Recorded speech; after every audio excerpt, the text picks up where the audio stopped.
Snow was blasting sideways that night, a white curtain beating the world into silence. I was grinding through the pass, thinking about the layoffs everyone whispered about, when I caught the flicker of hazard lights almost buried under a drift. A small sedan, half swallowed by the storm. I pulled over, pushed into the freezing wind, and found her inside, pale, shaken, barely able to speak. Her engine was dead, her phone too, and the cold had already turned her fingers stiff as wood. She looked at me like she wasn't just freezing, like she was running from something she couldn't say. I got her into my cab, wrapped my jacket around her, and turned the heat up till she stopped trembling. She kept thanking me, voice breaking like kindness was something she hadn't seen in a long time. What I didn't know, not then, was who she really was. That half-frozen woman was the incoming executive vice president at my company, sent in to dig out the corruption that was about to cost me my job. And on that mountain road, in the middle of a storm big enough to swallow a man whole, fate handed her straight into my passenger seat. Name's Jack Mercer. I've been hauling freight longer than some dispatchers have been alive. 23 years behind the wheel, most of them on nights just like that. Dark, cold, and lonely as a shut-down truck stop at 3 a.m. I've run reefers, flats, dry vans, the whole buffet. I never cared much about titles, just miles. Miles meant bills paid, tires spinning, and a reason to crawl out of a motel bed when your knees sound like bubble wrap.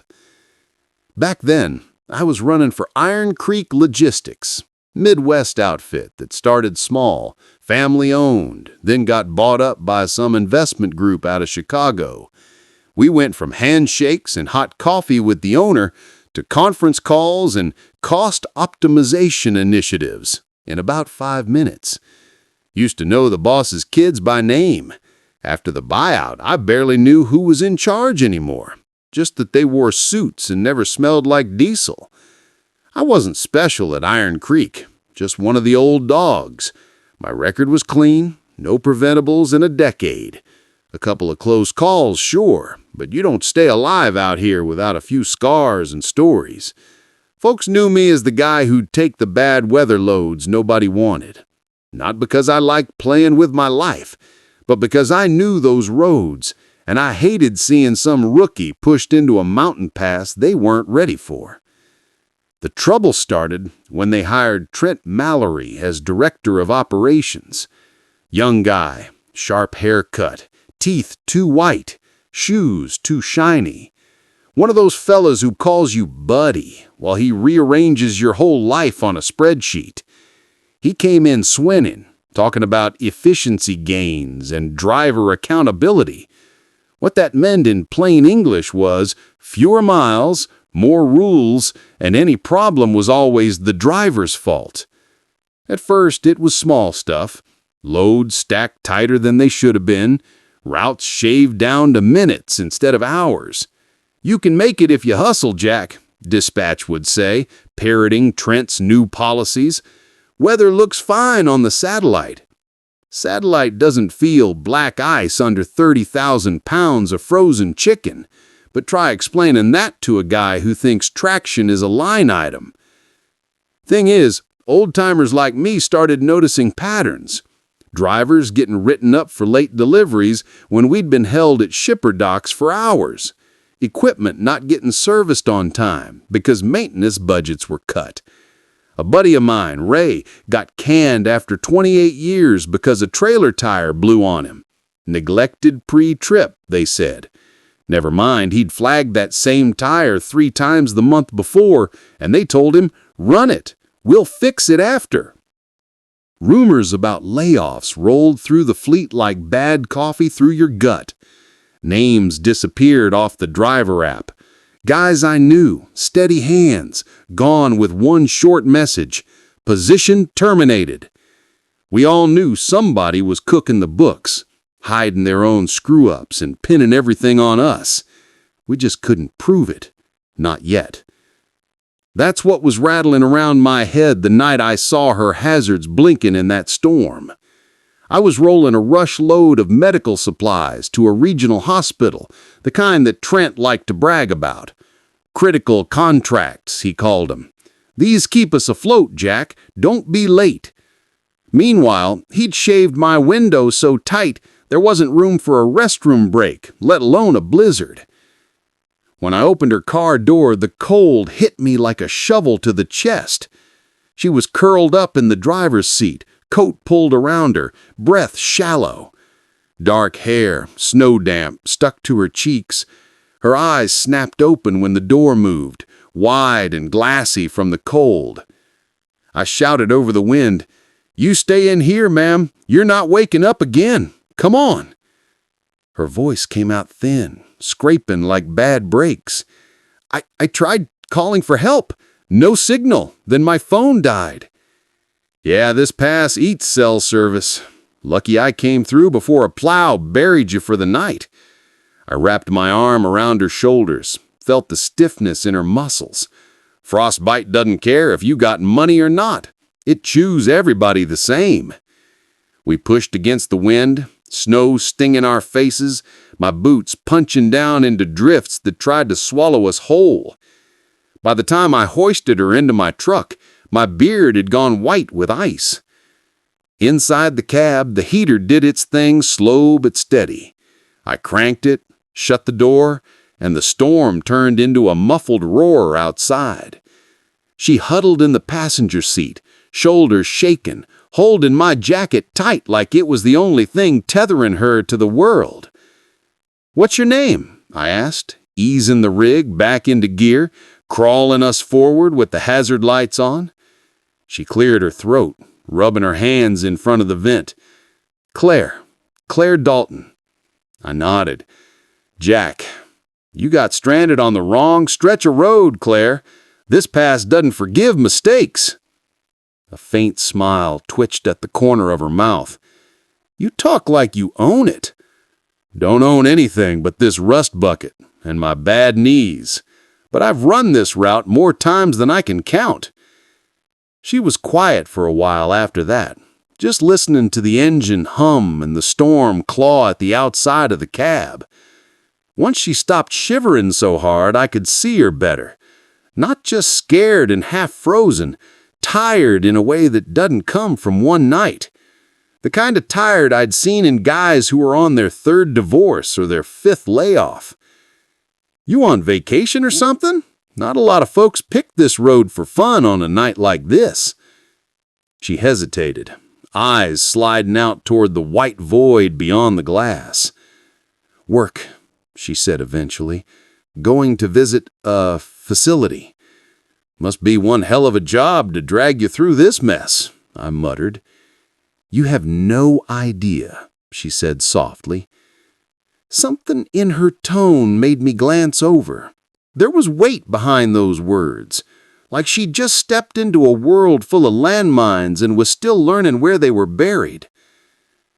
We limped along until I knew we weren't going to make the next town before the worst of the storm hit. I radioed in, got word about a little service plaza with a diner and a handful of truck slots 10 miles ahead. Old school place, showers older than I was, but the grill worked and the coffee was hot. We pulled in under lights that were more ice than glass. I killed the engine, let the auxiliary heat run, and walked her inside. The diner smelled like burnt toast and hope, same as always. A handful of drivers sat spread out in booths, watching the weather report on a flickering TV. I got her into a booth near the heater, waved at Linda behind the counter. "2 coffees, 1 bowl of chili, and something hot she'll actually eat," I called. "You're bringing strays in again, Mercer?" she shouted back, but she was already pouring the coffee. Claire cupped her mug in both hands like it was holy. Color started creeping back into her cheeks, and for the first time I got a good look at her. Expensive coat under my old jacket, boots that belonged in an office, not a snowbank. Her nails were neat, no grease, no calluses. She didn't move like she was fragile, though, more like someone who was used to holding herself together when things got loud. "You drive for a company?" she asked, nodding to my jacket with the Iron Creek patch. "Yeah," I said. "Been there since before it was called Iron Creek. Used to be Dawson Freight. Good folks. Then the suits bought it and brought in a shiny new boss who thinks trucks are just numbers on a spreadsheet." She studied me, eyes narrowing just a little. "You don't sound like his biggest fan." "Lady, I ain't even on the fan list. He cuts corners to make himself look good, then blames drivers when it bites him. We're the line item he squeezes." "Have you ever thought about leaving?" "Sure. Thought about being an astronaut, too. But my mortgage likes familiarity, and my back prefers—" Over the next couple weeks, it got worse. Loads scheduled with impossible windows, dispatch messages that contradicted what was on the paper. Then when we adjusted on the fly, the system flagged us as non-compliant. Drivers started comparing notes at truck stops, in break rooms, on late-night group texts. Same pattern every time.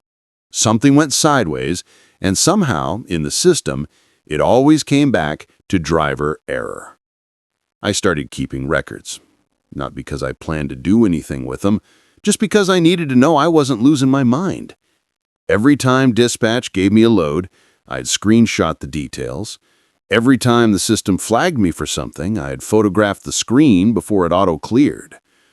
I kept a small notebook in my door pocket where I'd jot down times, locations, and weather conditions that didn't match what the company records claimed. It became a habit, a quiet rebellion. I'd sit in my cab during mandatory 10-hour breaks and go through my files, comparing what I documented to what the system said happened. The discrepancies were everywhere.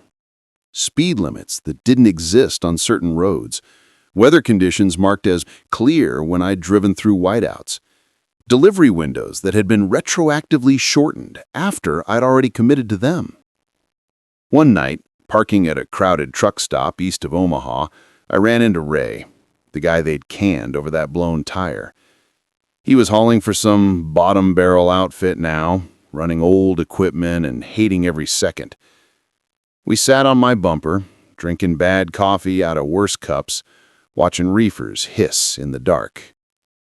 "They ever tell you why they really let you go?" I asked. He shrugged, eyes hollow. "Officially? Negligence. Unofficially?" He took a long sip, then stared at the steam. "My cousin in dispatch said Trent been reclassifying maintenance issues as driver faults for months. Makes the numbers look better upstairs. Less downtime if it's our screw-up." My stomach twisted. "You got proof?" "Nothing that would hold up," he said. "Screenshots, hearsay. They wiped most of my access the minute they walked me out." He pulled out his phone, showed me a few images he'd managed to save before they locked him out.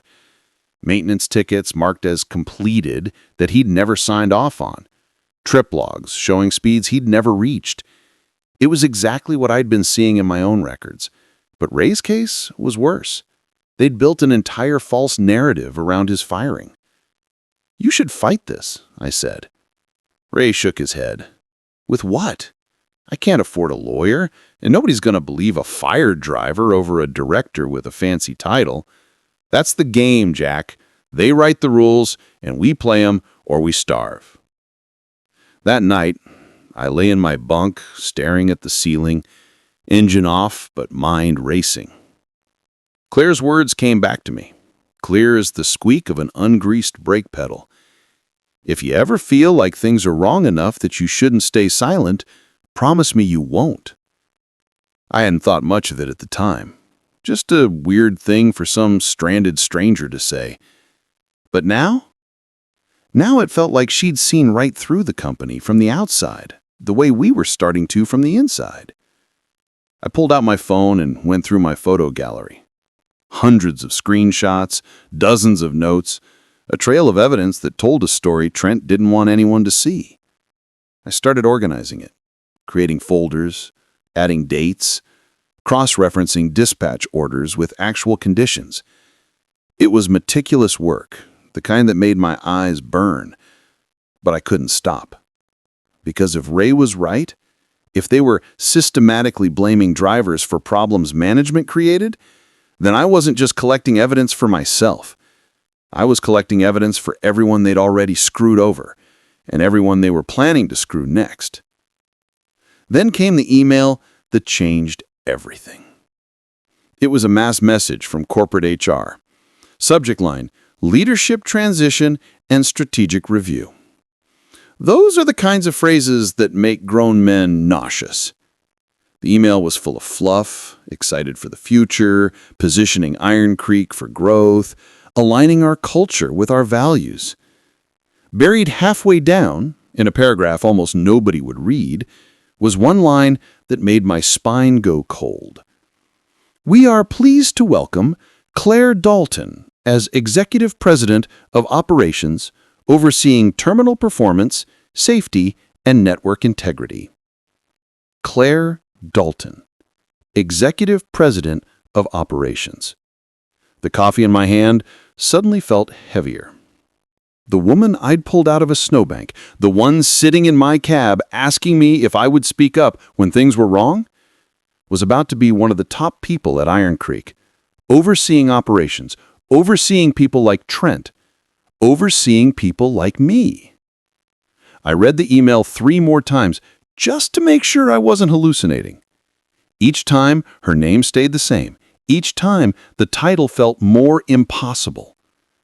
But the timing of it, the fact that she'd been on her way to visit a facility the night of the storm, the way she'd asked those pointed questions about speaking up, the look in her eyes when I talked about Trent cutting corners, it all suddenly made a horrible, perfect kind of sense.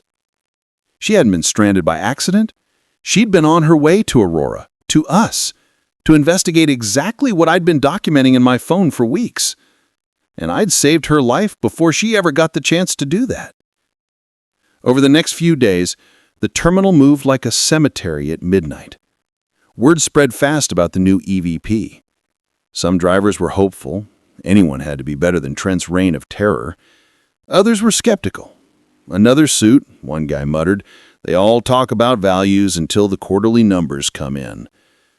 But I knew something they didn't. I knew Claire Dalton sat in my cab and asked me point blank if I would speak up when things were wrong. I knew she cared, or at least she had seemed to in that moment. The question was whether she still did now that she was wearing the corporate badge. I decided to find out. I drafted an email. Kept it simple, professional, careful not to sound like a lunatic or a conspiracy theorist. I attached a small sample of the documentation I had been collecting, screenshots of altered delivery windows, photos of dispatch orders that contradicted system records, a timeline showing the pattern of driver terminations following equipment failures. The subject line read, "Concerns regarding operational integrity at Aurora Terminal." I hovered over the send button for a solid 10 minutes, my finger trembling slightly. This was the line. Once I crossed it, there was no going back. If Claire wasn't who I hoped she was, if she had just been making conversation in my cab to pass the time, I was about to torpedo my own career for nothing. But if she was... I hit send. And I sat there, staring at the screen, waiting for the world to end or for a miracle to happen. I wasn't sure which was more likely. The response came faster than I expected. I was fueling up at a truck stop outside Des Moines when my phone buzzed. Email notification. Sender, Claire Dalton. Subject, concerns regarding operational integrity at Aurora Terminal. My heart kicked into overdrive. I climbed back into my cab, locked the door, and opened the message. Jack, thank you for reaching out. Your documentation confirms suspicions I've had since before I even arrived. I need you to send me everything you have, every screenshot, every note, every piece of evidence you've collected. Don't leave anything out, no matter how small it seems. Also, I need names. Any other drivers who've been affected? Anyone who might have documentation of their own? This goes deeper than one terminal, and I need to understand the full scope. You took a risk contacting me. I won't let it be for nothing. Claire. I read it twice, then a third time. The tone was direct, nonsense, exactly how she'd sounded in the diner that night. But there was something else, urgency, like she was already moving pieces on a board I couldn't see yet. I spent the next 2 hours in that parking lot going through everything I had. Every screenshot, every photo, every scribbled note. I created a master document with dates, locations, and descriptions. Then I started reaching out to other drivers. Big Mike was first. I called him, explained what I was doing, and asked if he'd be willing to share his documentation about the canceled safety bonus and the falsified speeding infractions. "You're sure about this, Jack?" he asked, voice low and cautious. "Going after Trent is like poking a bear with a sharp stick." "I'm sure," I said, "and I got someone on our side now, someone with power." He was quiet for a moment, then, "All right, I'm in. Send me your email." Over the next few days, I pulled together a network. Ferguson, the guy who'd been blamed for the rollover, Allison, the supervisor who'd discovered the fake maintenance signatures, even Ray, who came out of retirement limbo long enough to forward everything his cousin in dispatch had leaked to him. Each piece of evidence painted the same picture. Systematic manipulation of records, safety violations covered up, drivers scapegoated to protect Trent's performance metrics. It was bigger than I'd realized. Not just a few bad calls, but a deliberate... Drivers lined the walls. Mechanics sat on overturned crates. Supervisors clustered near the front, whispering nervously. And standing by the door, looking pale and twitchy, was Trent.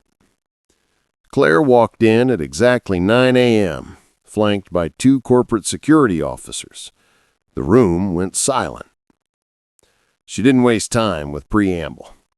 "Over the past 2 weeks, we've conducted a comprehensive investigation into operational practices at this terminal. What we found was systematic fraud, safety violations, and deliberate manipulation of company records." She clicked a remote, and the screen behind her lit up with a presentation. The first slide showed a chart. Driver terminations over the past 18 months, overlaid with equipment failure rates. The correlation was damning.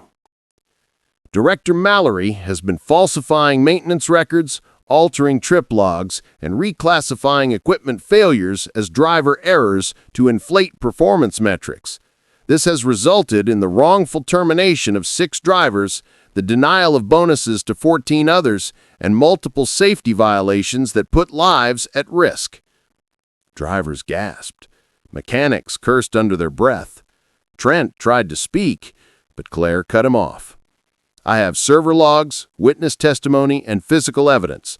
Mr. Mallory, effective immediately, you are terminated and placed under investigation for fraud, falsification of federal transportation records, and obstruction of company audits." Security stepped forward. Trent's face went from pale to red, then back to pale. "You can't. This is—" "I already have," Claire said coldly. "Escort him out." They led him through the terminal in silence. Every driver watched him go. Nobody said a word. It felt like watching a wound finally close after bleeding for months. When the door shut behind him, the room exhaled as one. Claire turned back to us. "I also want to publicly acknowledge the driver who brought this to my attention. Jack Mercer risked his career to document these violations and report them. Without his courage, none of this would have come to light." Every head in the room turned toward me. I felt my face heat up, but I held steady. "Jack, I'd like to offer you a new position, driver liaison and safety advisor.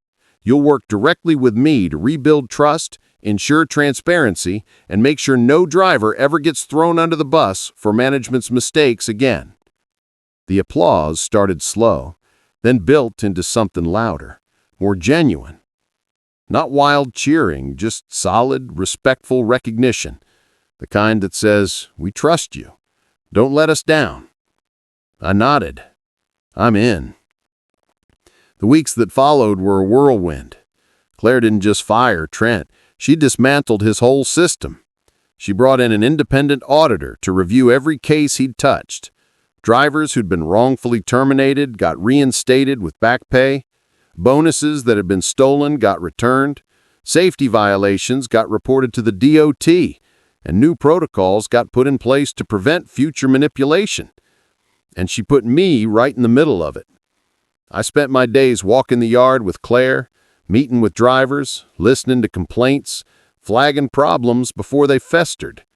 She wanted to see Iron Creek through my eyes, not from a conference room in Chicago, but from the ground where the work actually happened. We stood by fuel pumps while mechanics explained part shortages. We sat in break rooms at midnight while drivers vented about impossible schedules. We watched loading crews struggle with policies that looked good on paper but made no sense in practice. And slowly, things started to change. Dispatch stopped treating drivers like interchangeable parts. Mechanics got the time and resources they needed to do repairs right.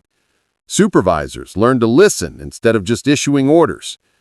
The whole culture shifted, not overnight, but gradually, like a truck finally finding traction after spinning its wheels in mud.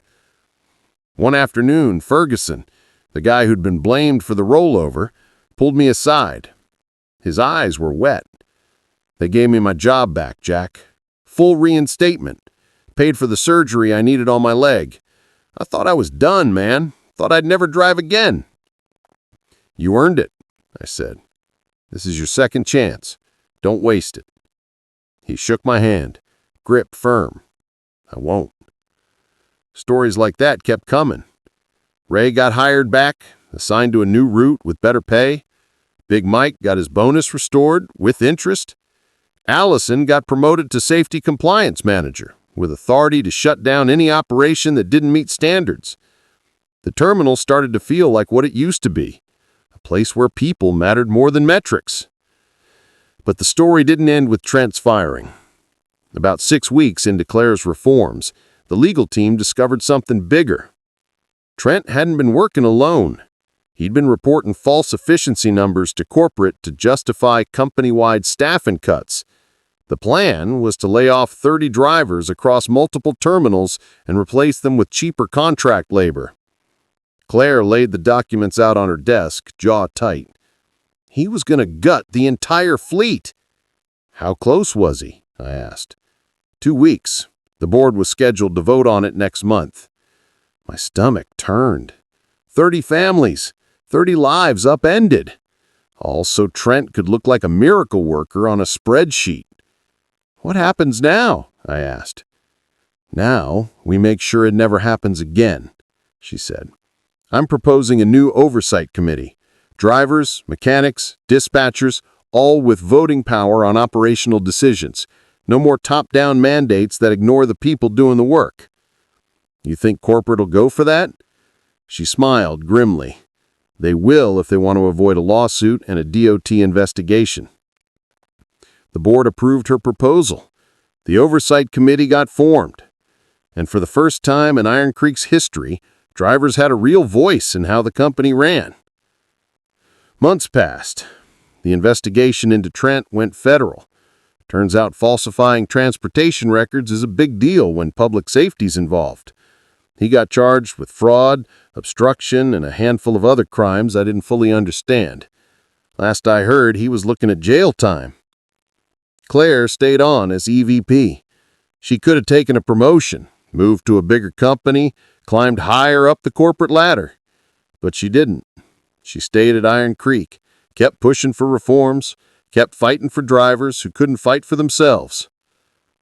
One evening, after a long day of meetings, she and I stood outside the terminal watching the sunset over the yard.